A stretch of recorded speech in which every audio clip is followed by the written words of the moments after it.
Hey guys, welcome back. Today I want to show you how to block text messages by blocking the number on an Android phone. I'll be doing these steps on an Android version 10 phone. So I'll show you the two ways and you can decide for yourself which one suits you best. First and the easiest way is to go to the text message app, select the number which you want to block, and then tap on the three dots at the top right of the screen, and then tap on block number. Once you get this message, tap on block again, and basically you'll no longer receive any calls or messages from this number. The second way of blocking the number is through the phone app, but in this you will need to remember the phone number or the number must be saved in your contact beforehand. So let's go ahead and open up the phone app. Tap on the three dots at the right hand of the screen. Tap on settings. Tap on block numbers.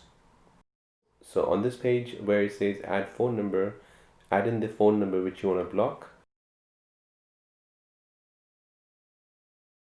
Once you've done that, press the plus sign.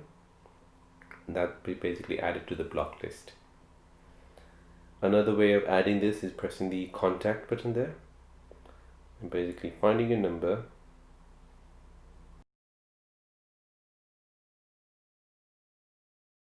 and basically you'll no longer receive any calls or messages from this number. So once you've blocked the number, you need to remember that any messages that come from that number will end up in a blocked message list.